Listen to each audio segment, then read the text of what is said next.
Well, you can't carry concealed without a proper belt.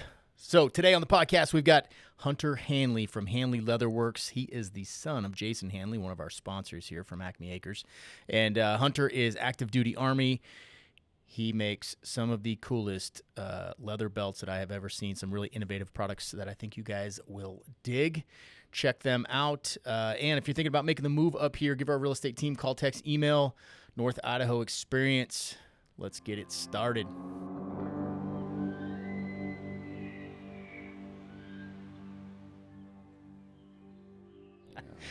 Jason and I were just talking about, so my son shot a black bear this weekend with the 4570, which I didn't learn about this rifle from you, Jason, but when you rolled up the first time you were delivering meat, you had the lever action 4570 sitting by your driver's seat. Great truck gun. Yeah. I'm like, that is the most North Idaho thing ever. And remember that news channel was there from France? Uh-huh. This news channel was at my house from France. I can't even remember how this all happened. And he rolls up, and they wanted to see, like North Idaho life. And I'm like, you're about to see the most North Idaho shit you have ever seen. Stand by. This dude's delivering beef, and he's got a lever action, and they just ate it up. They freaking loved it. Did you read the comments? I did not. Oh, no, you should have. I tried not to. I loved it. And I responded. Yeah, of course. Good. One was, that's very American of you. The next one was, most of it was pretty good. And then you got further down into the weeds. And one of them was like, if it's so safe there, why do you have to carry a gun? And my response was, you're welcome for not speaking German. Have a great day. Oh my God. That's what I said. Oh God. That logic. It makes no sense. It's just. It makes no sense.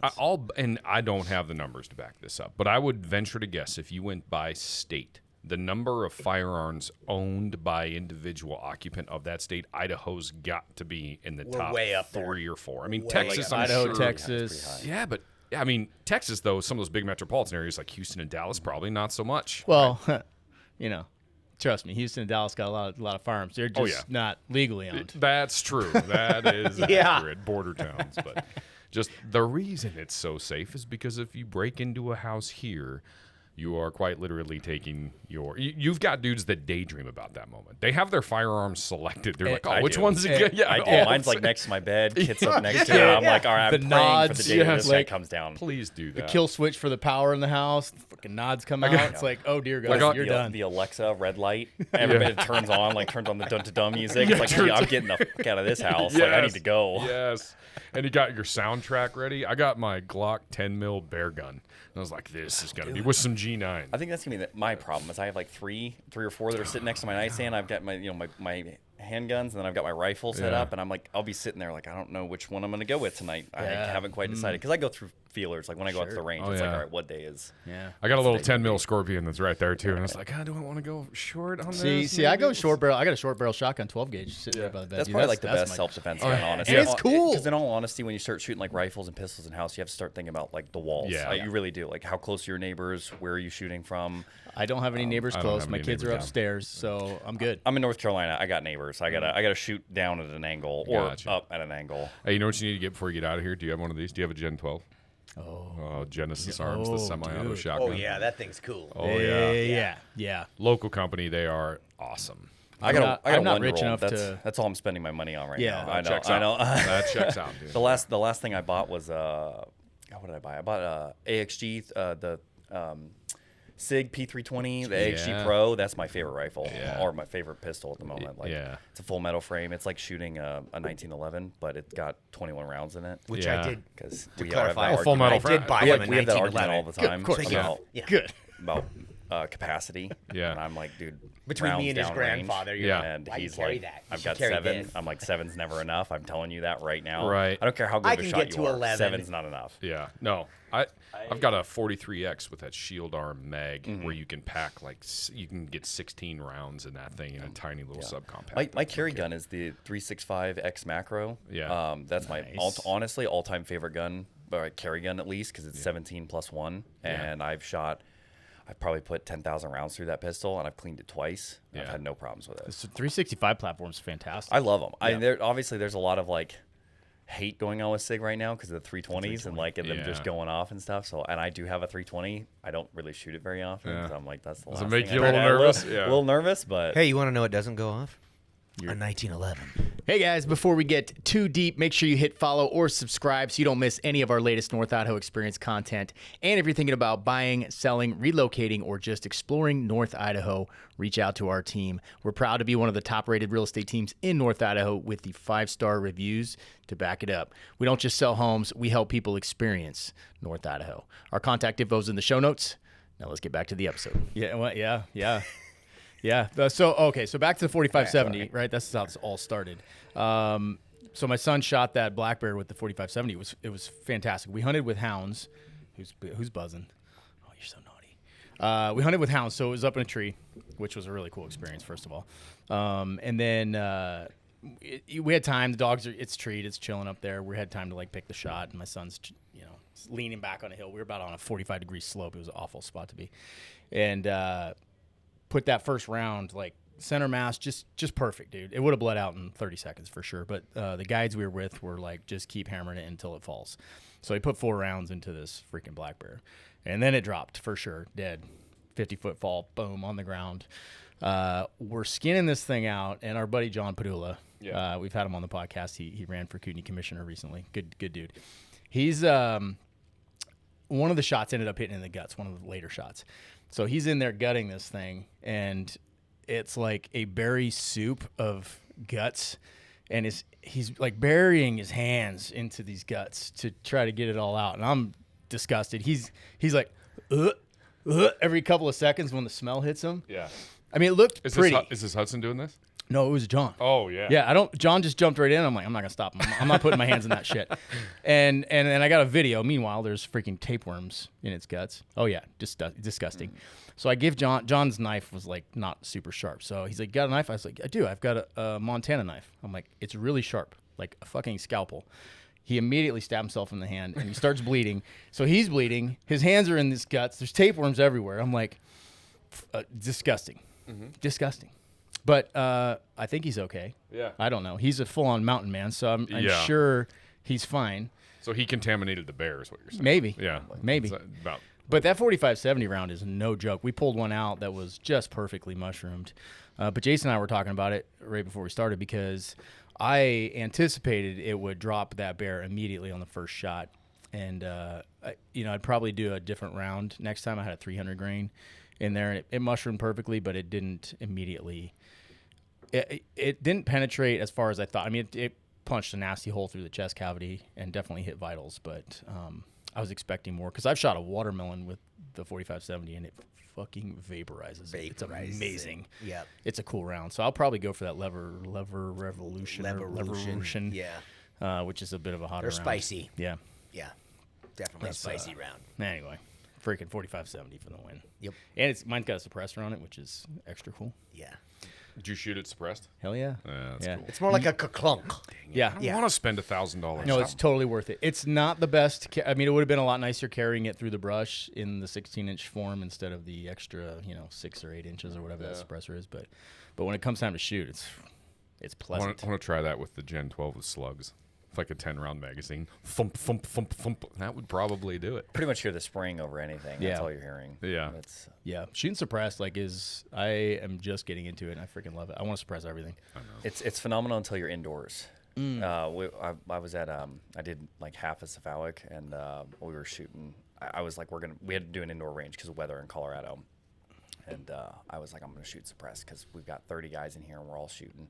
So I put on suppressed, and every single one of us went home that night throwing up. Just interesting. Because you're just eating gas all day. Yeah. So all day you're just huffing it. I mean, we're in there for 10, 12 hours and it's nonstop shooting. I mean, it's you're going to dump 6 or 7 mags, and then you're going to go back, jam 6 or 7, and come back and dump. And it's just quick. Like you're maybe taking a sip of water, then you're going back out to shoot. So, I mean, I shot that day alone. I think I shot 1,500 rounds of 5.56. And so you're just eating it all day long. I love shooting suppressed because it's always like the John Wick thing now. You're right. You're just like, this is awesome. It's quiet.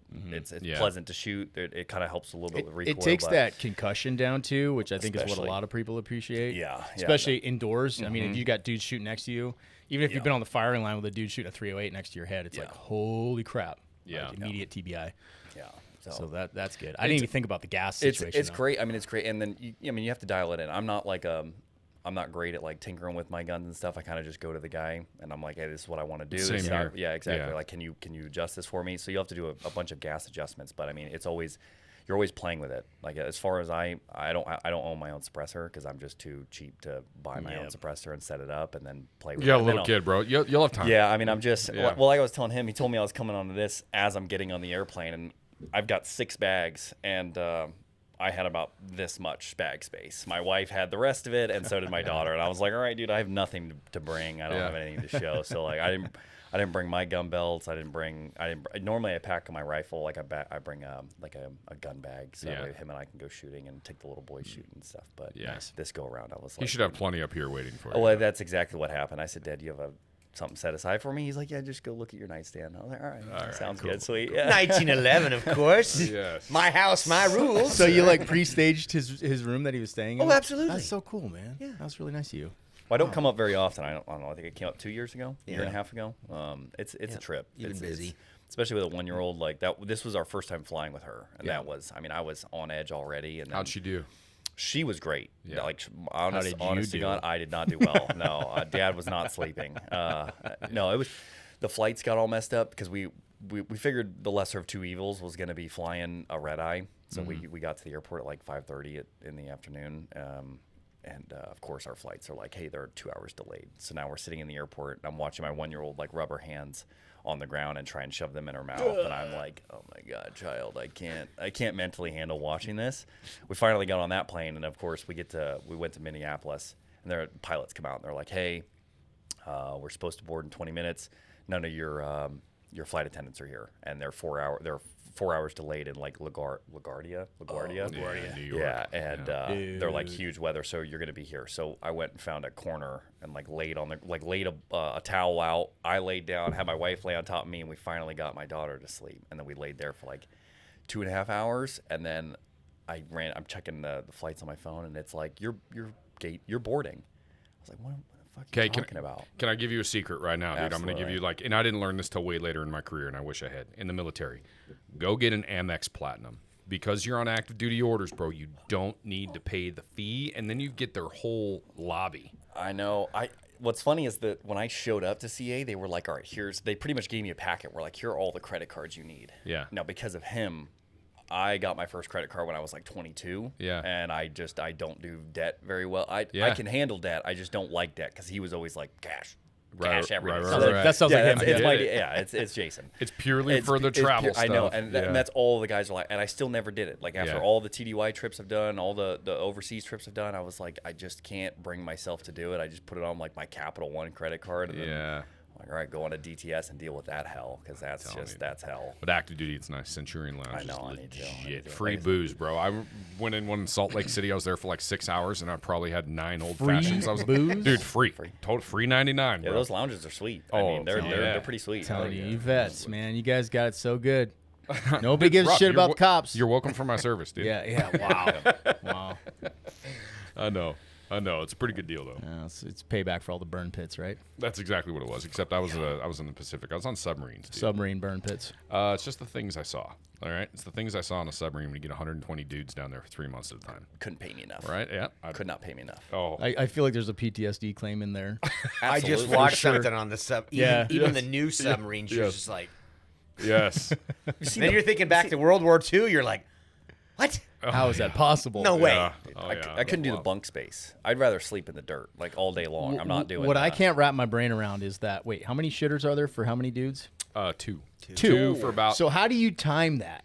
Um. Because everybody, people of are the generally hill, dude. like wake Yeah. up and it's like I gotta take a crap. Yeah, but you got it's- 50 dudes, you gotta take a crap. How you go underway and your entire day changes. You go from a 24 to an 18-hour day. So you're 6 hours on watch, 6 hours off where you do all your maintenance and all your other requirements. Then you have 6 hours in the rack. And then you hot rack, which sucks when you're a new guy. That means somebody else is sleeping in your rack and they always smell like feet. But you go into that 18-hour day, so it's kind of fluctuated, right? So it's a little bit different. The problem is it's like a frat house with no beer and no women. So it is you just F with each other. So if you're sitting there and you're in one of the shitters, right? you had these things like your belts off because you had this big like one-piece suit. It was almost like a jumpsuit as a cop. Yeah. The dudes would grab that belt and yank it and then wrap it around so you're just stuck. Your legs are all up to the side. You shit on yourself. That didn't happen to me, but I talked to a lot of people. Yeah. It's just out of control. Like you get so bored, you just F with it. It's like being in the field. It's like being in the field. And these guys have got 26 Trident nuclear missiles under their control. Oh, that's not that doesn't even scratch the surface of the stuff that happened on a submarine, man. Like, you get bored. You put that many like 19, 20-year-old I was gonna say dudes. it gets weird. You get a bunch of dudes that are 19, 20. It gets weird. Yeah. It's too Just far. Just You're like being all right. in the field. And then eventually something happens where everybody stops, and it's like, all right, we're gonna take a tactical pause on Yeah. this one. Like, All right, there was the line. What was that? There was the line. We overstepped. There's always it. that one guy that Yes. just crosses it every time. Yes. You're like, son of a bitch, dude. You sit in the corner, please. God. Man, like I said, some of the best friends I ever had. It's wild. Everybody talks about because with Brandy Cruz, we were talking about North Idaho gets labeled as being racist, right? Military is the great equalizer. Yeah. Nobody gives a shit.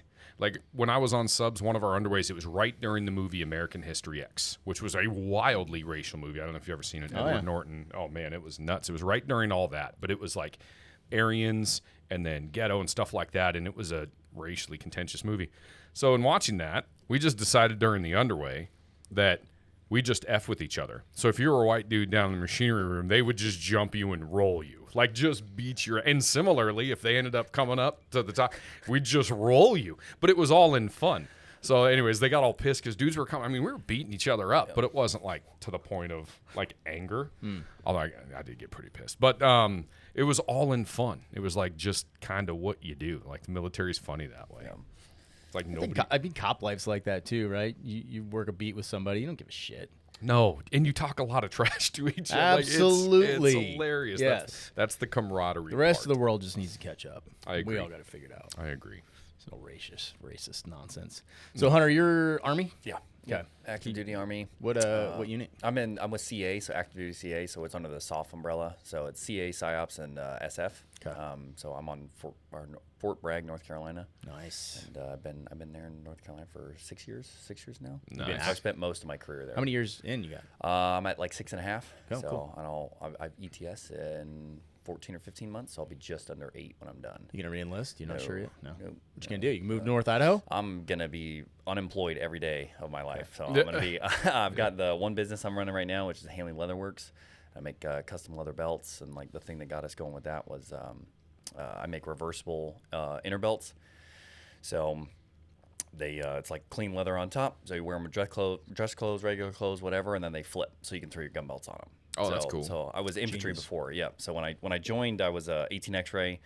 So that's the quick pipeline from civilian to SF. Unfortunately, did not make it there. Which, honest to God, I think that was a blessing for me. Things happen the way they're supposed to. I think God put His hand on there and was like, "This is the way you're going." Because I probably wouldn't be married, probably wouldn't have a gorgeous daughter, probably wouldn't be where I'm at. So I think I wouldn't have this business. That's for sure.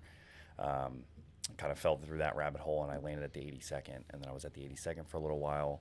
So I was an infantry guy, and then I did a rotation to Afghanistan. I did the Afghan withdrawal with those guys.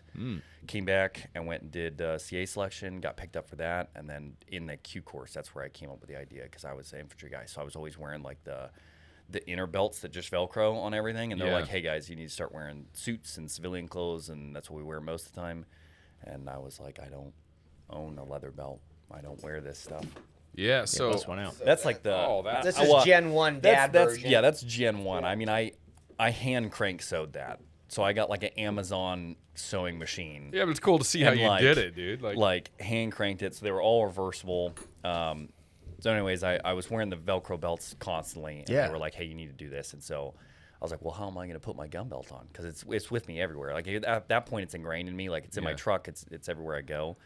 And so I ordered some stuff on Amazon, and I think I got like double-sided sticky tape Velcro and a piece of leather and slapped it on there and like punched holes in it with a screwdriver and was like, I asked my wife, I was like, what do you think? Like, do you think this can go? She's like, you do what you want. I was like, all right, cool, sounds good. So here's with that. This is cool. Do you have one of the newer ones? Not a reversible one, but this is like, I'm wearing the one We're taking clothes off. Yeah, here we're at taking North clothes Idaho off. Experience, We're getting that's what I'm weird, but talking like this is one of the like that's the cool. regular 12 to 15 ounce Well, ones. they've come a long way. Yeah.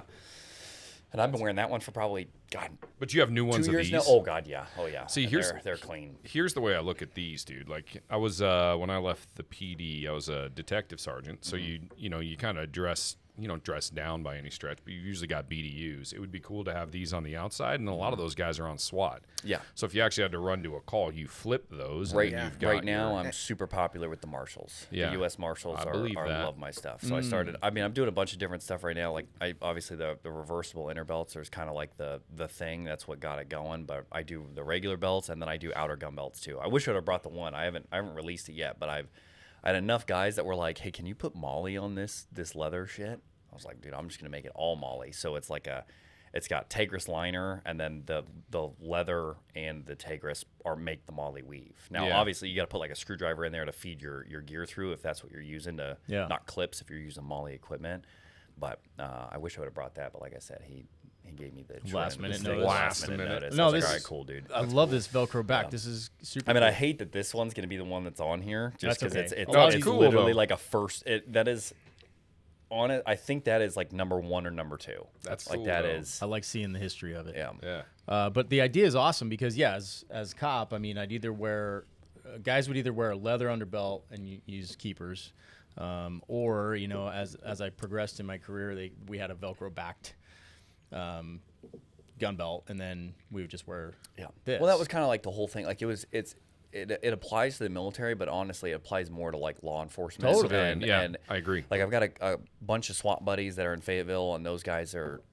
1 minute they're out doing a warrant, the next minute they're probably going to court or doing something. Right, and That's that's where I was going with that. And In the office, like you could just flip this. Like if I'm in the office, I got no belt on or whatever, you could just flip that over, and it looks like a good belt. Yeah. Right. At the end of the day, it's like how much stuff are you trying to remember to bring? Right. Like every day, everybody's got their go bag or whatever, but the one thing I always forgot was like an inner belt or something. So something that's very simple, that's very important, because my personal belief on like training and where my gear sits and everything like that. When I'm out at the range, I'm out training. Everything's perfect. It needs to be perfect for the repetition. Like I don't want my gear moving around. And then, kind of the thing that like fed me into this is I was working with some guys that were doing they had gotten out of the military and they're doing training on like all the shooters that were going on. It's all like the what is he calling it, like some response, like active response. You're responding to an active shooter. Active And assailant. so at the end of the day, it's like, okay, I don't like running around. Like I don't like throwing my gun belt on or even my kit on without like having it in the place that it needs to be. Because now it's all motor, right? I'm not thinking about where I'm reaching for my gun. Right. I'm not thinking about where I'm reaching for my mags. I'm not a big proponent of friction gun belts because they move. For me personally, that's a personal opinion. So that was kind of the point of this. Like if you're going to respond to an active shooter, if you have the time to put your stuff on, let's put it on right. Like just flip your stuff. Don't even think about it. Well, you put your stuff on and you're going. I can't tell you the number of times I put my utility belt over just a normal belt and then just use the tightness in order to keep it up because I didn't have all my stuff. Because you jump and you go. Is that like when you go to draw your gun and then the belt's up around your waist? Oh, like, it sucks. dang But it. you're rolling to something fast. Like I said, the guys in plain clothes, this would be sweet because then you can just literally all you do is roll it instead of forgetting your because we had the same, but it was just the Velcro underbelt. And then we'd go over the top. If you're on patrol, that's one thing. Not that big of a deal. But if you're bouncing from you're going to interview somebody, like you just roll it and make it look halfway decent. That's cool. Yeah. I like the idea. I do too. I do think it's more law enforcement than military. I mean, military. I'm on the other side. I mean, it doesn't matter who it is, military, law enforcement, civilian, whatever. At the end of the day, we've got the gray man thing going on, like the gray man outfits, right? Oh yeah. I'm sorry, you stick out like a sore thumb. Your belt is Right. like the number one. Obviously, I'm the belt guy, so I look at that first. But if I see your belt, I'm like, dude, come on, man. This is not gray man. Like you stick out like a got, sore like, thumb. Cobra Everybody belt knows it. They buckle got the on Cobra it. belt buckle. Yeah. Don't get me wrong. I make leather belts with the Cobra They're buckle cool. on, but they're cool. Yes. Like, I mean, that's But like a not cool thing. necessarily what you would wear on the street. Yeah. Yeah, and then 511s. And you're like, no. Well, yeah, it's like you got the 511s, you got the Merrill boots, I've got the American flag hat. Like, don't get me wrong, I'm just as bad as the next guy. Like, I wear the black multicam hats, and I'm wearing like the back of my shirt's got like a skeleton gunslinger guy on it, and I'm just like, all right, I'm just as bad as all of them. But I was like, the one thing I can do is have like a nice belt, at least look somewhat normal. No, those are cool. I appreciate it. So, how do you produce these in your house, or you got a facility now? Yeah, Oh I'm my in a gosh. spare bedroom. Well, I'm in 2 spare bedrooms now, so we have 4 bedrooms, and I was like, How many of these things are you pushing out? He's got. Don't forget Mama. oh yeah, I See, made that there's- for Mom. Oh, see? Dude. That he made that for his mother and brought that. Okay, so for those that can't see, if you're listening to audio, this is like a white leather belt with some cowhide on it. It's beautiful.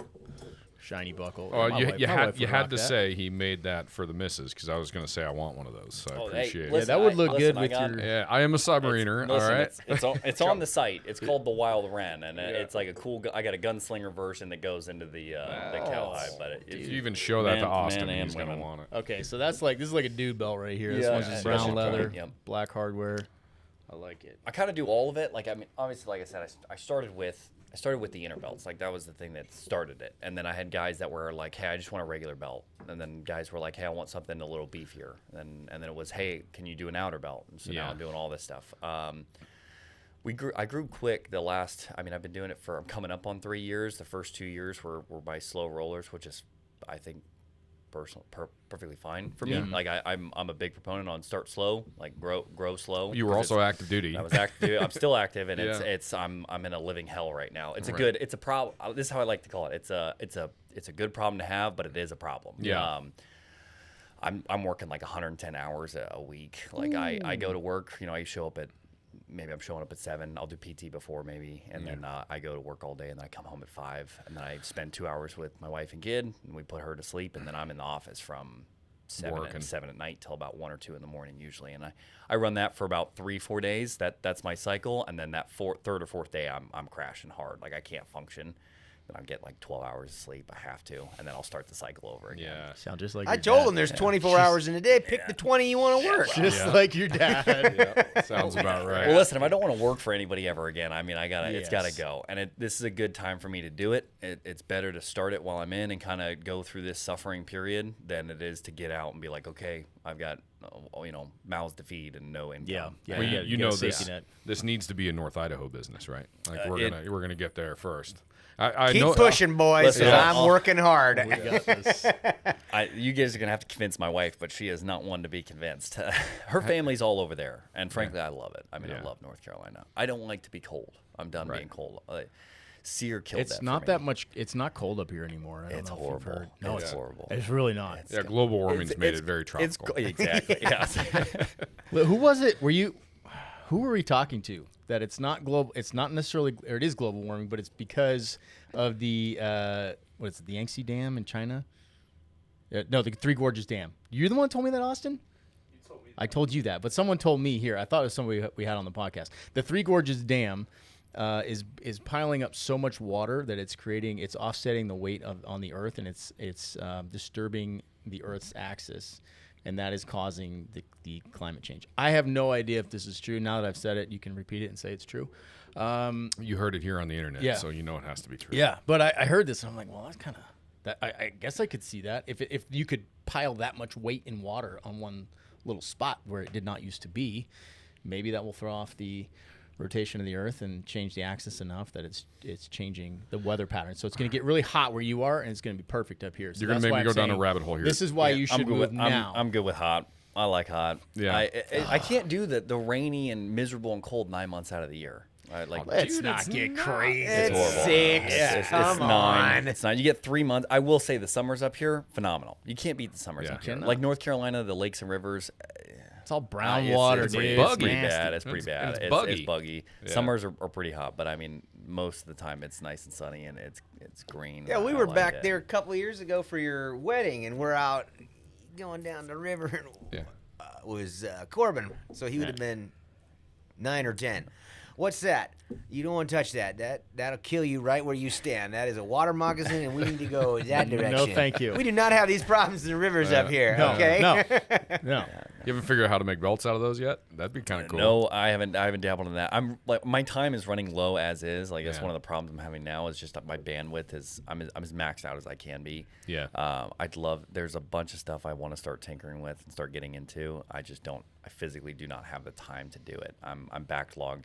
My lead time right now is like 6 weeks. I don't know why, but I've been wheeling and dealing while I've been up here, and so now I'm just sitting at the dinner room, the table, like shaking, like okay, I've got all these orders that need to get done, and I'm stacking up. I'm like, oh jeez, and I hate making people wait too. Like, I try and I try and under promise, over deliver. So I always tell them like it's going to take me 6 weeks, and then I try to get it to them, in 3 or 4. Right. Right now, when I get back, it's going to be like I'm going to be on the dot. I was the weekend that I was leaving last weekend. So I went to a buddy's wedding, somebody I went through basic training with and airborne school with and everything. So him and I are best friends. He calls me. He's like, I need you to come up for my wedding, whatever. So I was like, okay. So I flew up to Boston, thank you. I flew up to Boston on Friday night and then stayed there, did the wedding Saturday, stayed the night again, and then I flew out Sunday morning, early Sunday morning, came home, drove home, got my wife and kids, finished 2 orders to get those out the door because I was gonna break the timeline for them, and then put them in the car and drove up to the airport again. So I flew twice that day to come up here. And I was like, my wife's like, are you seriously working on orders right now? And I was like, listen, I'm going to get back, and their orders need to be at their door like the day we get back. So these need to get done today. Yeah. North Idaho Arms is a proud sponsor of this podcast. North Idaho Arms is a locally owned full-service gun store in Post Falls, Idaho, founded under one guiding principle. They are unapologetically pro 2A. The owner, BZ, is a friend of ours and is a 2A rights absolutist. North Idaho Arms throws a flaming middle finger to all unconstitutional gun laws. Handguns, rifles, suppressors, magazines, ammo, complicated moves, estate transaction, BZ does it all. And yes, you can purchase some of these items if you're a Washington resident. Go see BZ at North Idaho Arms, Post Falls, Idaho. Okay, I just thought of something really cool. You should get to where, or maybe you do, get the leather from your dad's cows. We're working on it right now. Are you really? Yeah. It's the now you have to come to North Idaho. It's dude. Come on. Yeah, the processing is super. I mean, the guys that are it's the tanning. Yeah, But we found a guy that will do it. Okay. Down towards the Boise area. Okay. So It'd be nice to get one up here where you just don't have to worry about the you can tan stuff like naturally, right? I mean, you can go out and do the scraping yourself and the soaking, and I do not know the whole process on this, but in order to get like a leather belt, right? The one that we're gonna buy from a store, when you're gonna buy from me, I don't know if the numbers are actually right, but I mean there are millions of dollars in equipment because they've got presses and they've got ovens and they've got all the chemicals that you're putting them in, or they're not, or they're putting them in barrels with different veg tans and all that stuff. I mean, it is. But it's a cool story. It's a cool story, but finding somebody that's going to take a dozen hides at a time and do them for you. That's been a difficult process. So, I don't know much about leather either, but I mean, this leather is very thick and hard and strong. But then you see other tanned hides and it's really supple. So obviously there's skills to it. Or like right, you get like deer hide or something, right? And you see it stretched out and it's pretty much see through. It's transparent at that point. And so it's like, well, you're not going to wear a belt made out of that unless you're going to keep like the fur on it or something, right? You want like a fur belt, but no. Well, either way, I see a North Idaho branch office. I know. All right, Hanley. I'm trying. I know, but then you just come up in the summer. I'm gonna be all over the place. I'm hoping by the end of this year, I'm hoping to at least contract 1 or 2. Like holiday season, I just won't be able to handle it this year. Last year was my busiest year. October and November were my 2 busiest months last year, and that's my average to slow month this year. And so now I'm just like, I don't know. You have to grow, bro.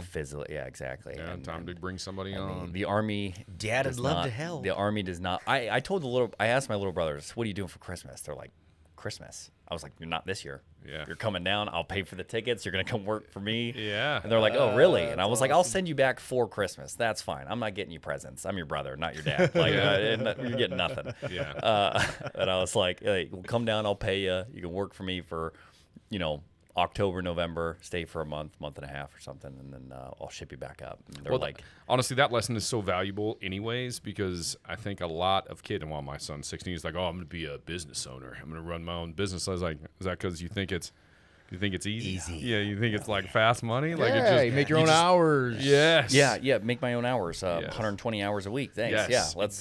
When he left for boot camp, you can well imagine how that was going. Yeah.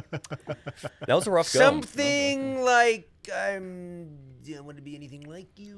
Blah, blah, blah. And now here we are, and I'm like, hey, guess who you're like? Hey, everybody's got. How's dinner? Oh, is that your phone ringing again? Yes. Take that order. Weird. I'll be right back. I'm going to go over here and take a call, too. That's what somebody told me, though. They said there's something in, like, young men's brains from, like, 15 to 18 where you just lose them. You just lose them for a while. They have to go do their own dumb shit. and then they'll come back around 25, 26. Yep. And it's like, oh, yeah, all right, some of that stuff you said. Now, to Hunter's credit, I apologized at 21. Well, Yeah. yeah, but to You're Hunter's ahead of the Dad, game. I was like, all right, Dad, you knew some shit. Yeah, I was yeah. wrong. I know. To Hunter's credit, he called like right after boot camp. We had a great conversation. Yeah. Hung up the phone. I looked at his mother and I go, "He's back. Yes. The Hunter we knew. Yeah. He's here." In my How'd that work out for you? You eat enough shit?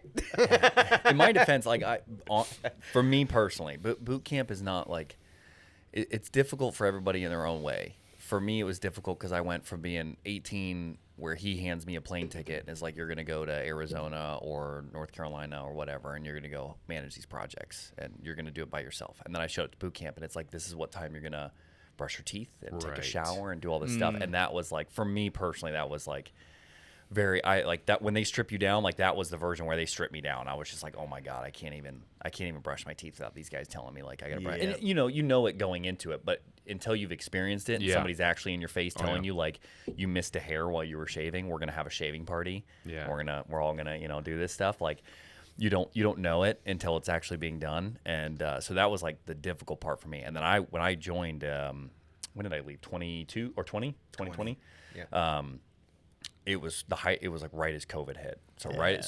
then it was like, obviously, whatever. We didn't get PX runs, boohoo, right? But there was no like freedom at that point of any type. So like there was no family day or anything like that, which like I said, boohoo. It is what it is. It's how it went down. It was okay. But I didn't sit at a chair for like 7 months. You're sitting outside eating like the mermaids. I think it's all good experiences. Like looking back on it, it's like this was what a Unique experience to have. As miserable as it was, like it was a phenomenal experience. I think the military was good for me. I think Same. I needed like every bit of that. But it very much breaks it down because often I get asked the question, is military and law enforcement, are they similar? You've been on the law enforcement side your whole time. Which one's harder?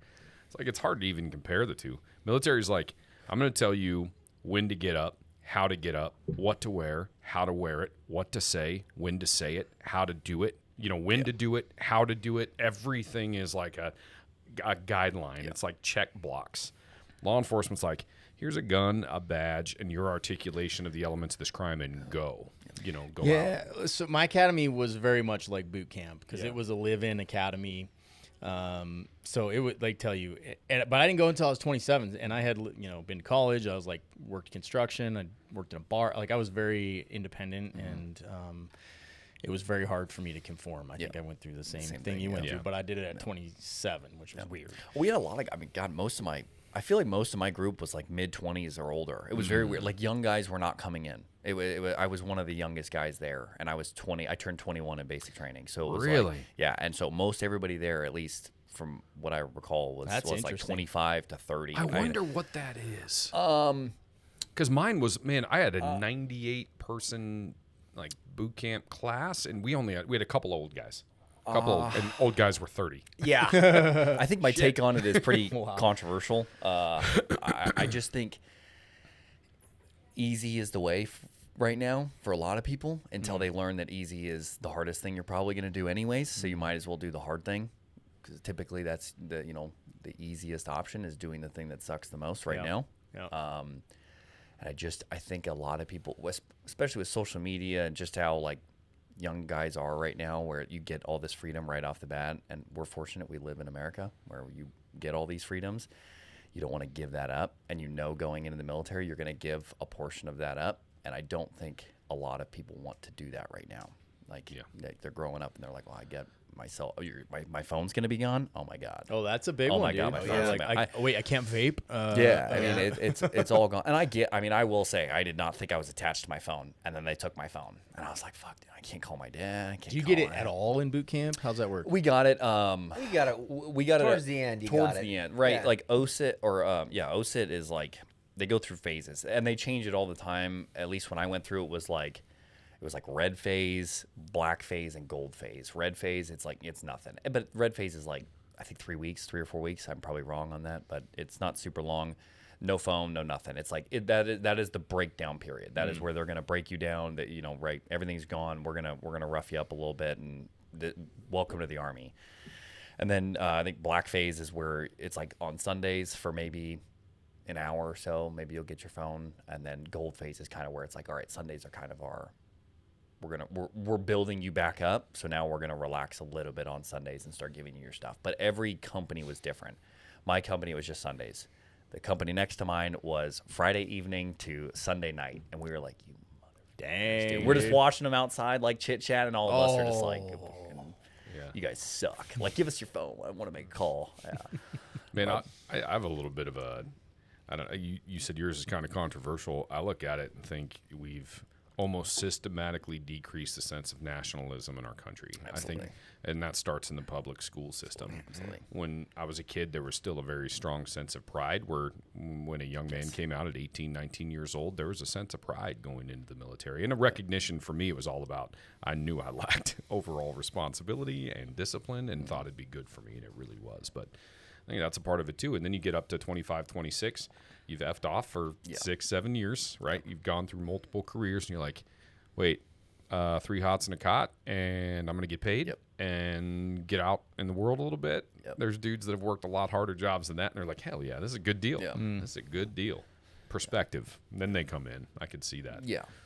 I think there's a lot of that. I think that there's a lack of pride around a lot of the youth right now that just is like, it's, social media and the news and everything else. I think we need to show them that. I mean, I've had this conversation with my son. Like, you need to get out and have adventures at that age. Yeah. And I think the military, it's a great way to you can do it at 18. Like, you can't be a cop at 18, but you can go join the military at 18 and can't be a cop at 18. You got to be 21. My department was 21. Are you the same up here? Yeah, you could get into corrections a little bit younger, but just not on the street. Yeah. That kind of makes sense. That's because we drank on duty. So absolutely. But 18, you can join the military and you don't have to be in combat. You can pick another role if you don't want. But you get an incredible adventure. You get to travel the world. I mean, I think if you can sell that to kids nowadays, like, that would be the draw. My opinion, there's types of bullshit. It's what can you deal with? Like, every job's gonna have something. It doesn't matter if you're military, law enforcement, whatever civilian career you choose. There's some type of bullshit. What can you deal with? Like, I was able to deal with the Army stuff for as long as, for however long I've been doing it, and it was great for a while. And then I think, honestly, once my daughter was born, that was kind of for me. I don't know how guys do it. This is me personally. That switch was kind of flipped for me of like, oh, okay. Priorities are different. Priorities. My personal priorities switched. Like, I am no longer my number one priority. Yes. And so once the adventure kind of stopped there, and I was like, I'd like to be dad. Your adventure's at home. My adventure is at home, and so, like, for me personally, that was the switch. I respect the guys that can do it. I cannot. I don't know how they do it. I give them a lot of props for being able to keep going and keep doing deployments and stuff with 2, 3, 4 kids. I got a buddy that's got 4 kids, and he's like, we're going. Next deployment, let's go. And I'm like, I just tough. And they are tough, and the wives are tough. Oh my gosh, you want to give people props, give the wives props. I mean, that is a tough job to have, especially when you're gone for 6 months out of the year, or every year and a half if your cycle is 18 months. I mean, those women, that's crazy. Are just they're tough. I watched that on subs too, man. We go out to sea. There was one year, it was 10 months out of 12 we were underway. It's like, dude, 10 months. Yeah, dude, what are you? And they got little kids. Like, you come back and they don't recognize you, and they're laughing about it. They're like, one. That's not funny. I think that's what happened to me. I went to a school for like 12 days. And I came back, and I think my daughter, she did not recognize me. I think she's a grudge holder. Yeah. She was like, all right, Dad, pound sand, dude. You were gone for 12 days? Yeah, watch this. And she was mad at me. Like, she was screaming at me, wouldn't let me hold her. Right there, I was like, oh, man, I can't go do this anymore. There are a lot more people that are tougher than me. And I was like, I'm fine with that. I am cool being a softie. Especially when the daughter came, I was like, I thought I was tough. And then I was like, nah. It's hard on relationships. I mean, even cop world, like working graveyards. You're on an opposite shift from your wife. When you stop working graveyards, you got to learn how to live together again. So I mean, being gone for 10 months, like that transition back to learning how to be a domestic partnership again is weird, and I think a lot of people don't make that. No, fail. That's what I mean. It's understandable. Divorce rates in the military are where They got to be pretty bad. It's a lot of effort. I mean, really, it's a lot of effort, Yeah. and it's hard to put in a ton of effort on deployment or on training or whatever, and then come back and be like, okay, I got to put in effort here. That's like everybody comes back and it's like, I want to kick my feet up and I want to do anything, but you have to realize like your relationship is another side of effort that you have to like put the work in. And it would be choose it every day. It would be very easy for a wife that stayed home to become very spiteful, right? Yes. And it's totally understandable. Yep. The guy deployed or gal deployed is busy doing that. It's easy to be distracted. The person staying home is like in it by themselves, single parent. That shit's rough. Yeah. So I could see being spiteful and being like, F you. Right. I don't know. It's tough. Yep. I'm glad people do it.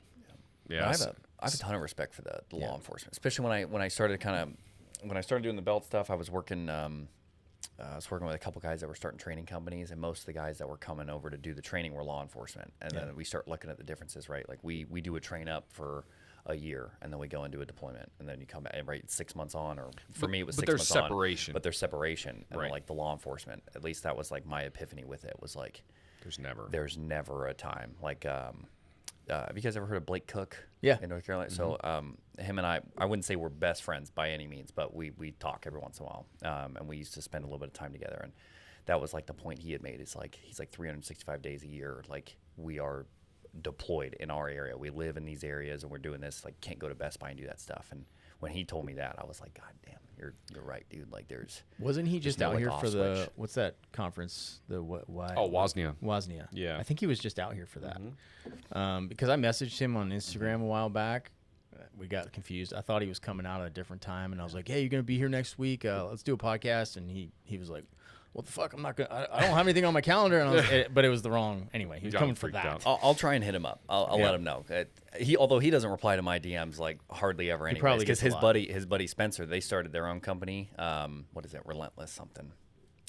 I'll have to look at it. It's Relentless something. But they started a company, and I was talking to Spencer. He was a state trooper. I want to say it was in North Carolina. I could be wrong on that. Anyways, I was like, I hit him up, man. I'm trying to get you guys some stuff, because Blake was like, oh, I'll take some stuff. I was like, you guys are great. Share some equipment, whatever. Yeah. And I hit Blake up. Blake's ghosted me, and I'm like, all right, Spencer, where the hell's Blake? He's like, dude, grinding. He just doesn't stop. I was like, all right, I'll give him a little leeway on this one. That's tough. Fine. Yeah. I'm not gonna bug him. I get it. Well, it's like running your business now, dude. You don't have enough hours in the day. No, there's never enough.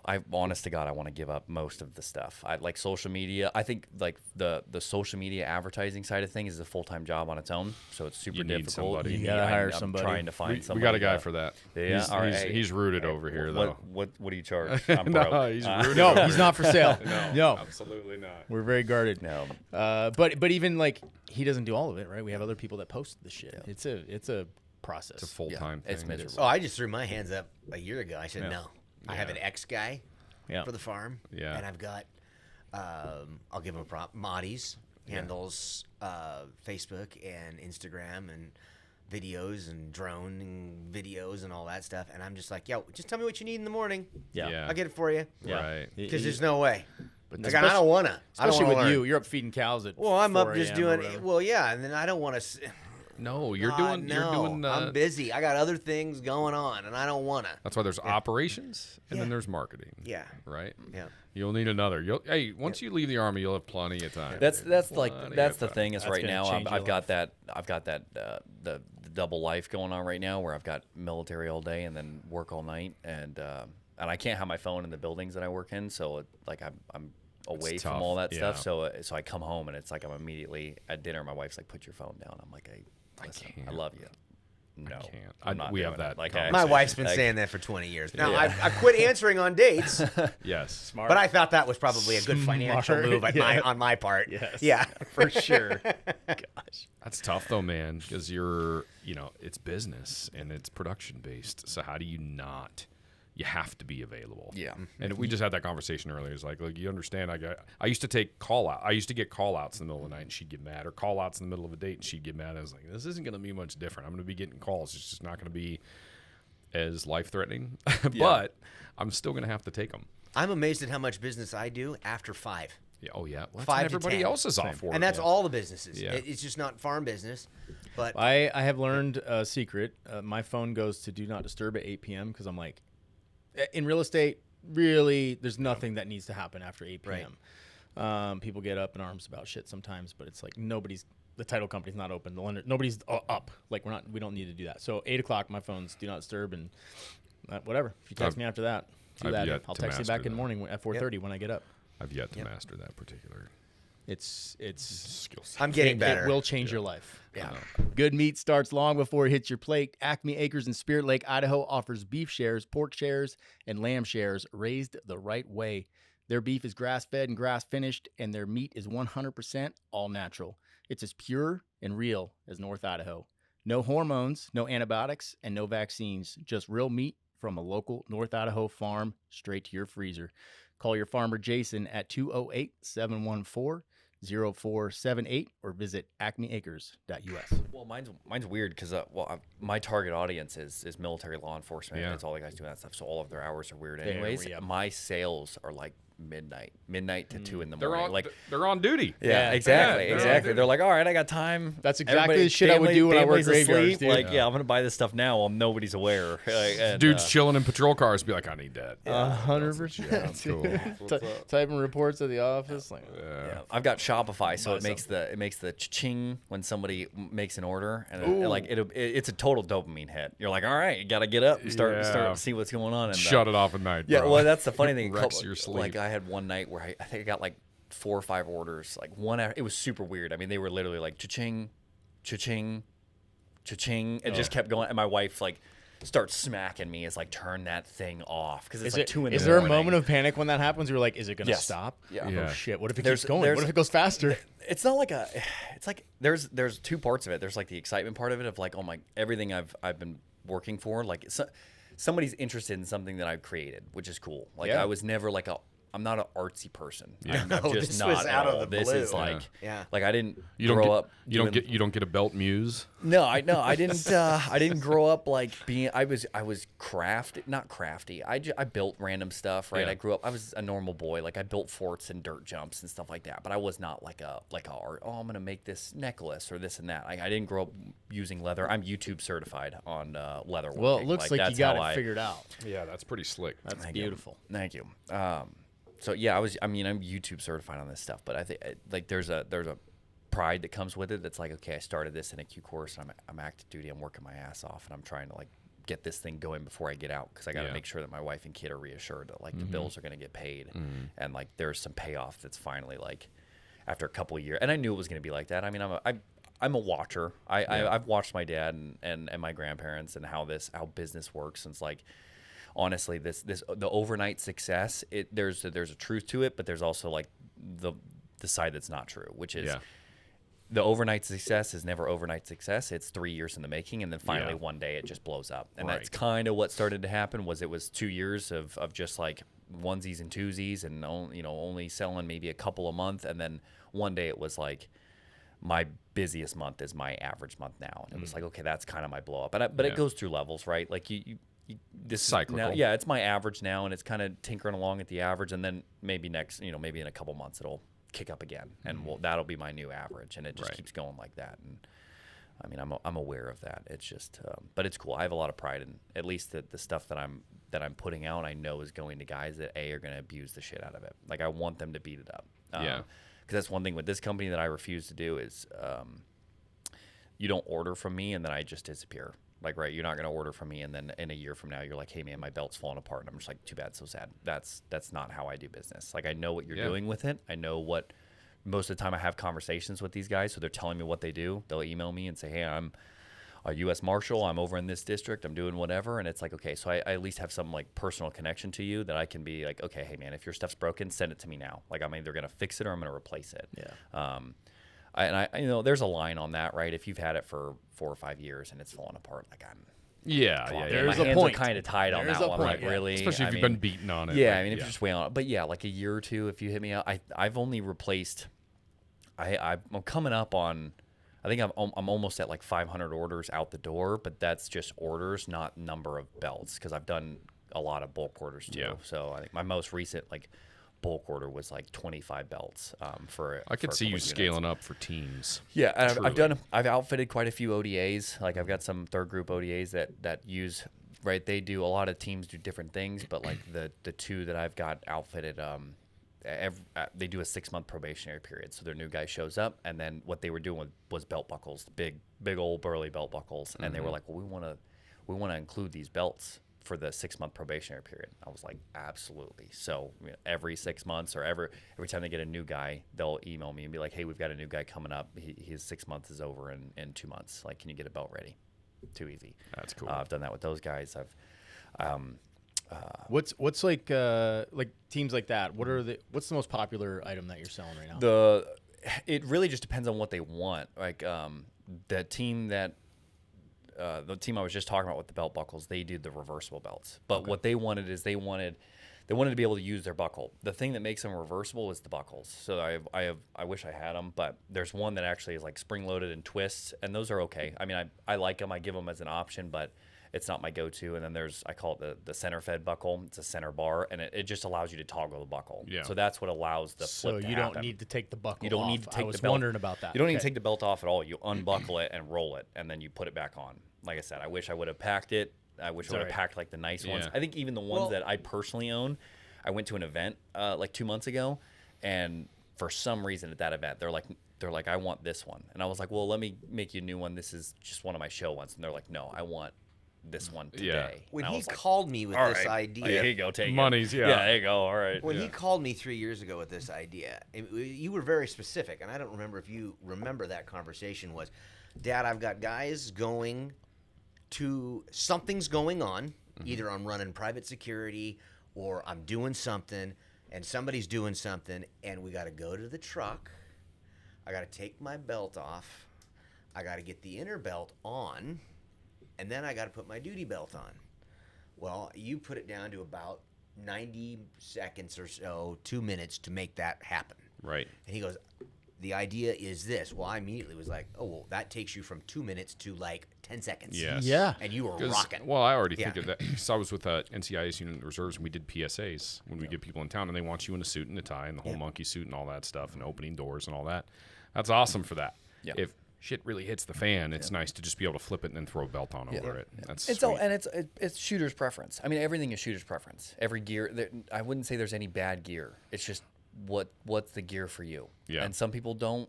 They don't like that idea of it, and that's totally fine. Like that's not. I don't know not how your you cup of- couldn't like that idea. Like I think some guys are just cool. Like I said, I'm a big promoter. This is how I was always taught in the military, and then with the guys outside of the military I was doing training with, that they were just like, when we're out at the range, everything's perfect. So that way, everything is perfect. You set up your targets. There's nobody shooting at you. There's nothing going on. Like, get your stuff set up the way you want it, because then it's muscle memory. But then once you go to put this stuff on, and you go to respond to a call, or you're going on deployment, whatever, you're going to go do a mission, you want everything to be where muscle memory's at. And so, like, I don't want, like I said, some guys are just like me, where I don't want to put my gun belt on, and then I'm going to take off running. I'm going to do a 100-yard dash, and now my gun belt's up here, and it's turned sideways, and my pistol's right in front of me. And like that's the purpose of it, is to keep everything as perfect. Make the situation as perfect as you possibly can be, so there's very little room for mistake. Well, if you don't have it, I learned this from Paulie. He's over in Spokane now, but he was a Army guy and then a triple canopy guy, and then he and I were on SWAT together. And one of the most proficient gun runners I know, and was in a gnarly one out here, and he didn't have an extra mag, and it drove him crazy because he prepped and prepped and prepped. If you don't have it, like if it's not on you, you're not going to have it. That's the way I look at it. Even being perfect at the range, and that might be a difference between military and law enforcement, it's never perfect. No. Like if you've got it on you and you can switch it and then make it function, that's likely where it's going to happen. It's very rare you're going to have this perfect scenario. It's just like us having plate carriers, right? I love having plate carriers. I think it's totally applicable, especially for like an active shooter scenario. But when it actually goes down, you're not going to have that on. I'm not going to wear it to go have a jump out contact with a ship bag at 3 a.m. Like, that's not realistic. What you've got on you is what you're going to have. That's where I don't like having the tandem magazines on your rifle, but I did it because I always had another mag right there, and then put an extra one on my belt. So I think that's the thing I was kind of trying to get at. It's like, it's never going to be perfect, so make it as perfect as you can. Like, because it's never going to be. You're just never going to have enough of what you need. I could see these being very popular in North Idaho, because a lot of guys run around with a gun belt in their truck. Yeah. Who knows, right? Well, like he said, I mean, if you're responding to an active shooter, whether you're law enforcement or civilian, it just depends on who's available, right? Timing. It's all timing, and it's all everything is timing. Right person, right place, right time. Like that is the thing. I lost my train of thought. That happens to me. I did that last time. I did that last time. But it happens all the time. I think even people that just live out here, just standard, folks that are out running around, we have a lot of proficient shooters here. This is the retirement capital of the country for cops and military. We keep saying that. I'm fairly sure It's that's true. It's true because we said so. No, but truly, we just get a lot of vets, and people like to run around and have their gear with them. Well, A lot of dudes are. Everybody's got a gun in the truck, right? Yeah, Like, that's where I was going. Yeah, I got you, bro. I got it. you. Yeah, now I got it. One is none, two is one. Yeah. Yes. It's all timing in those situations. Are you gonna have time to throw it on? If you do, great. But Yeah. most of the time, you're not. So They it get is what it is, right? But if you have the time, do it. If you've got the time to get yourself prepared, go for it. Yeah. But if you don't, like, if somebody's in a school, Right. I'm probably not gonna stop and throw on a gun belt. No, Maybe I'm. You're just gonna go. You're just gonna go. Yeah. I agree. And so it's all. It depends on if it's right there next to you in your truck. I can think of one, the shooting at Target with Oh yeah. Mr. Dean. That dude had been preparing for that moment for his entire. This was the guy on the hood, right? Yeah. Yeah. With Meg dumped that guy. With the two. Well, he had revolvers. Yeah. So, but he'd been carrying those for. Yeah. I mean, the craziest thing about that is how matter of fact his wife was. Like, she's like, yeah, I pretty much knew this was going to happen at some point. And he's been training for this. Like, he's ready for this moment. It's just wow. That's Idaho, though. Like, you're quite legitimately taking your life into your own hands. When did that happen? That was 2 years Target ago? thing out here? 2.5, 3 years ago. Yeah, it's been a bit. Really? Oh, yeah. We just Hit him with the car. He kind of rolled up and just just, through the went into windshield. him. I do not think Yeah. I saw that. Oh, I'll have to you gotta that look it up. I up. gotta look that up. I'll tell you, yeah. Where was Yeah. the suspect from? Oh gosh, let me think. Not hard to guess. Washington. Shocker. He's in hell now. Yeah. Well, he was casing people that Yeah. were selling down at the gold shop, like casing people that were selling precious metals and stuff like that, and he picked the wrong one. Well, just the wrong area. Yes. I think that is Right. good that Why would people you are try like, that here? hey, Yeah. so you're like we go from town to town crime guys. Yeah. We probably should stay out of North Idaho. Well, that's the thing. Because that guy and that guy and that guy, and oh, by the way, his wife is carrying. Dude. Yes. So Yeah. we're on 4th Street, right? We're on 4th and Sherman, probably one of the biggest pedestrian intersections in the state. I mean, easily in North Idaho. You imagine if somebody went and tried to do a purse grab or a strong arm robbery? Like, let's say they're not armed. Cool. What do you? Everybody else is. And again, they're like, oh, I've been waiting for this moment. Bro, yes. You go to the most hippie store up here, which is Pilgrim's Market, and I Yeah. shop there every day. And you look around. Like, I don't even need to bring a gun in there because there's 10 housewives carrying guns. Yeah. Oh, yeah. And I'm they're like, trained. yeah, and it's the most hippie store up here. Like, imagine every other store. Holy crap. Yeah. Like Black Sheep. Wow. No, I think there'd be an application for this on this. I want one. I'm pissed you didn't bring any. Yeah. Pissed you didn't Yeah, I bring want me a one too. gift. All right. I'm Give us too a busy, couple bro. of Next time I'll buy one. Well, his last belt fell apart because he's hard on everything. I mean, Yeah. I can't it's imagine. It's like He's like your tester. That's good. kind of, but it's like a ridiculous amount. Like nobody else is abusing it as much as you are. Like nobody. And I honest to God think he's like putting it behind the truck and then driving around the road with He's it. doing Because pull-ups I'm like, with it? there's no way that this is possible. Yes. And You see, I carry a 1911.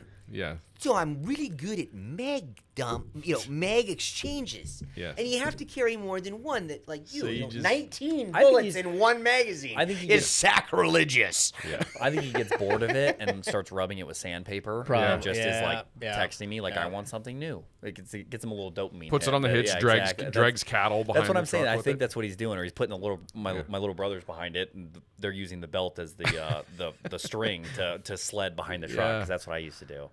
But They can't do that.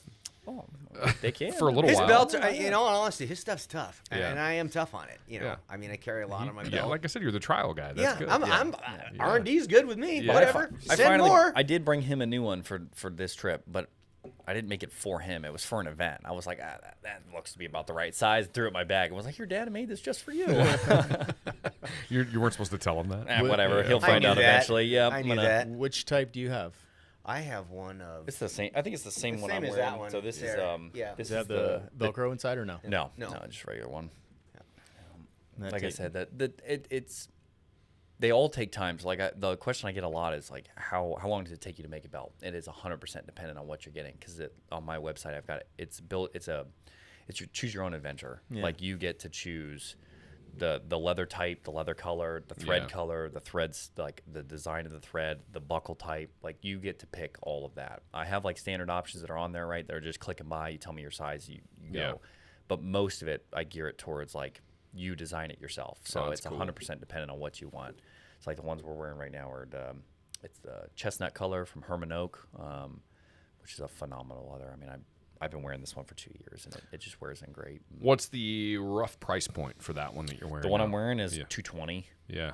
Yeah. Obviously this one's a little different. The like I think that's an OG one, but what they are now, the single stitch line with the standard options are $199 for the reversible inner belts, and the reversible inner belts, the custom ones range from, I want to say I'm starting at like $250, and they go $250 and up, and you can add like $250 is your baseline of like I'm doing this leather, this stitch, whatever. Right. But then you can add in like I'm now adding in a Tagris liner. You know the Tagris, like they're putting in they're either doing it in belts or they're doing it on plate carriers now. So like it's a type of plastic. It's like a does it stiffen it? yeah, it stiffens it. Yeah, so it's great for concealed carry.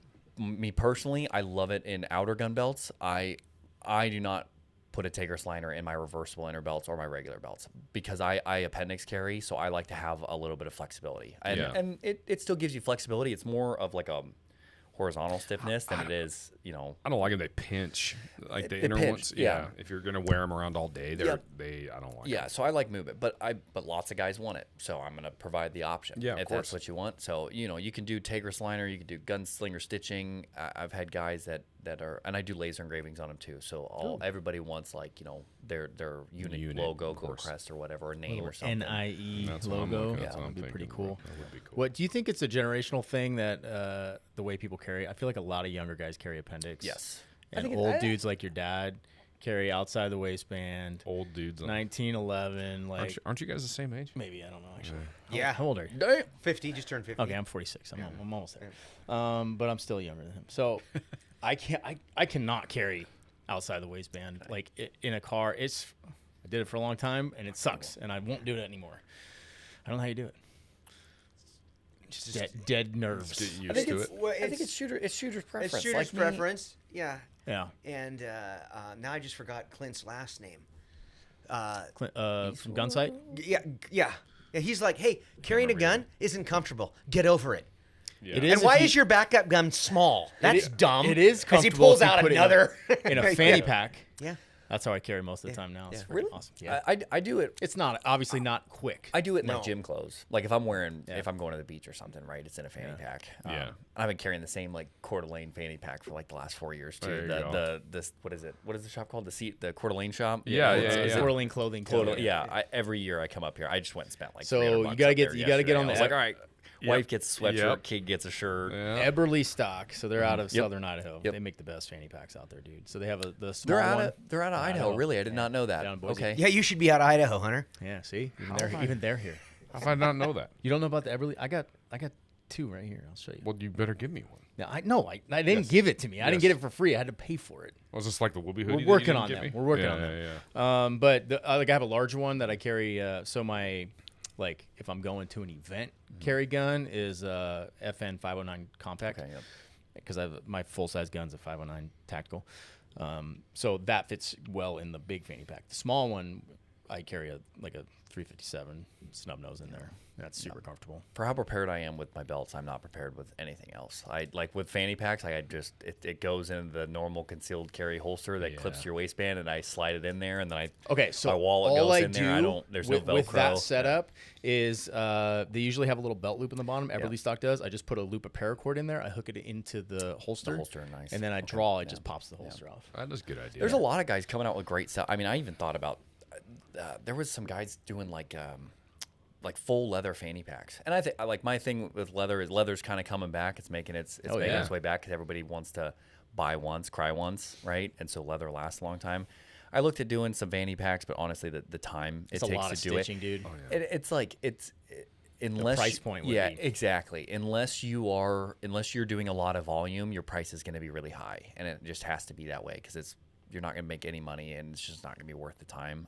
There's a couple of guys that are making, like, smaller guys. There's a kid, I think he's out of North Carolina. Him and I've been talking a little bit. He's 19. He started like a knife company or something called Contingency Concepts, and he's making these badass, like, well, like, and I've seen him on a couple other companies, but this kid's doing a phenomenal job where the buckle there's buckles on both sides of it, and they're the Cobra buckles. So now you can put the female side on your gun belt or whatever, and you can take that fanny pack off its fanny string and then just clip it onto your gun belt. So now you've got, because like I run a dangler pouch, but I will tell you how I've done, you know, a few 100-mile or, you know, 100-yard sprints with that thing where it's just pounding me in my gut. Because I've got, you know, 10 pounds worth of crap in it for no reason. You know, my flashlight's going off and they're strobing, and somebody's ready to strangle me out because that was the wrong place to put it. But this kid's coming out. He's got like, you can put 2 AR mags in the back, and then you can put like 2 pistol mags back there too. He comes out with his stuff. What is it? Contingency Concepts. I gotta look that up. Yeah, that's honestly, there's a couple of companies out here. I know you're probably going to stay in North Carolina, which is cool, but there's some places out here where it's, you know, like I think about Gunfighters Inc. You know, this falls right in line with the stuff they do with all their custom holsters and all that. It'd be cool to have that option up there just with what they're selling, and they're big on local stuff too. I mean, that's a local vet-owned company. He was an Army guy. The guy that started it. Tons of guys are coming out with new stuff. Like I said, no gear is bad. It just depends on what you want. And there's a lot of guys coming out of the Army now that are starting stuff that you'd never think about. Like, you'd never know. Who knew the Army was that smart, dude? I mean, that's... You never know while they're in, because you got to play dumb. You got to play dumb a little bit. True. Like, I can't do that, Sergeant Major. I have no clue what you're talking about. Well, I'm not competent enough to do that. Well, that branch of service got really good at that. No, I'm just kidding. It's the same on all sides. Funny. That's freaking awesome. Website. So I'll link it in the show notes. Yeah, because I'm sure we've got some listeners out there that would love to pick up some of these belts. These are badass. I would definitely rock this belt. Yeah, I want one too. I want one of these. Yeah, laser engraved. Those are freaking cool. Like I said, the hard part about it, like bringing them as gifts, is it's sizing. Right, everybody's different. So it's like I don't want to just make a belt and then I'm like, oh, I thought you had a little girl waist, and I hand it to you, and it's like, no, I'm way off. I wear it as a garter. Yeah, exactly. So it's cool. You got the python thighs. Yeah, just stitch it up. Yeah, exactly. Are you on social media as well? Oh yeah, I'm on Instagram, X, Twitter. Although my Twitter and X, I'm not like very active on. That's It's difficult to juggle all of them. Facebook and Instagram are kind of my two things. Instagram has worked the best for me. That's kind of my generation. That's what I grew up doing with Instagram. So that's what I've focused most of my efforts on. That's cool. But on all of them, it's just Hanley Leatherworks. Okay. Yeah. Sweet. Nice. Yeah, I want to check that out. We'll link all that in the show notes. You'll be Jason. You'll be sponsoring this episode because I am. Yeah. That's pretty cool. You still need to give me the thing to read though. Yeah, I do. Yeah. I'll do that. Okay. Today. Sorry. Soon. ASAP. No problem. But that's cool. Jason's where I get my beef, man. So you get the best beef in town, bro. Thanks, I actually gobbled some of your sausage this morning. I'm glad you get some from him. I still haven't received it. You don't get it? No. What are you going to say, Eric? What? No, I'm going to let you guys keep talking. This whole thing's gone off the rails. My brain went a totally different way. You gobbled sausage. You got some this morning. I don't. No, we're going down it. Yes, Say it. Let's yes. get it. Imagine how much. Imagine That's how what much she meat said. we could have under if you just moved home. That's what she I said. looked you in the eye while I said that. Yes, Eric, you did. I knew. It was I slightly literally thought of that an hour ago. I'm like, I got to use that one. Oh, gobbled sausage. That a boy. Yeah. No, But you it's got cool. the pork, chicken, Yep, chicken, and lamb. beef. Oh, lamb too. Yeah. That's a big thing for people out here, man. They want to know where it came from. Always. They want to know the source of where their food is coming from, which is cool because, I mean, I don't think people think about North Idaho like that, like Pilgrim's Market and actually getting good quality food. And it's not organic gets this connotation where it's like a hippie-ish hipster. No, dude, you just want to know what the hell's in your food. Right. And today's Or not day, in your food. Yes. Yeah. In today's day, it's impossible not to recognize that they put shit in our food. Like, they're so bad. Including meat. If you buy, Yes. like You look at the factory-raised label and it says natural flavors. Well, no shit. It's Yeah. meat. Why? I know. Why is it that I just rinse this steak off and it's not red anymore? That's All right. disturbing. It's yeah. just off gray. Yeah. That is the most I don't- disturbing thing. Yeah, it sucks. Yeah. So know where you're getting your beef. Yeah. I'll you'll be linked in there too as well, Okay. Jason, because you're a sponsor now. So appreciate that, bro. No problem, brother. This is a good conversation, man. How long are you in town for?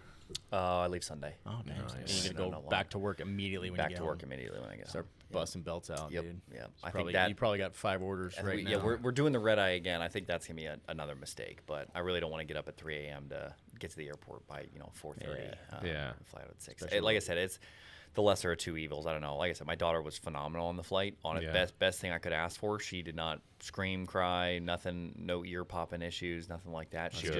She was just awake. Yeah. She's very aware. She's a social butterfly, so she wanted to talk to everybody and play and jump around and whatever. And Mom and I are like, oh my God, I've been up for 24 hours. Like, please sit down. Good Lord. Dude, it's good. Take her down to Triple Play, man. They have a cool I little know. splash She's- pad and like kiddie pool. She's active. She just turned a year on June 5th, and she started walking but she was 9 months when she started walking. She was sitting up on her own at 5 months. I think she was crawling by 7 months, and so she just doesn't stop moving. She's a busybody, but Once you get used to them, they change totally. well, and that's the hard part. She's just like me, so that's the terrifying thing. Seems like it might be a family trait here. I love definitely- it. She's I'm- just like him. Well, to give my parents a little prop, I always came home bloody, just constantly. I mean, I was always showing up cut, bruised, or beat up So you from should eating be. shit on a bike or whatever. I mean, I know Mom threw me in the shower one time because I decided to hit a jump, and I figured the best way to land was on my face. Yeah. And I came home nose cracked, blood coming down my face, side of my face is scratched up, and my daughter is like,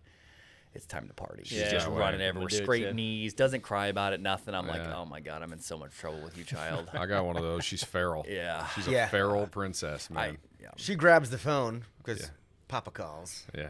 and she does. She just looks up at Hunter and is like, "We're on an adventure now, Papa." She's gone. So Awesome. The running joke this week has been the boy that's unfortunate enough to try and Oh, yeah. Stand talk by. with her. I'm like, yeah, poor kid, but whatever. Yeah, It's like, I don't know whether I'm gonna have to be the scary dad or if she's gonna scare him off herself. I Yeah. was Sounds I'm like probably all she'll right. have it handled. I think I'm probably all right. Yeah. Oh, very cool. Good stuff. Well, thank you guys. thank you. Much Thanks for appreciated. having us. Yeah, cool, awesome cool conversation. product. Thanks for sharing all this. absolutely. And Sorry I didn't have cooler ones to show. that's I know, okay. last minute. We'll link the website so people can appreciate see it.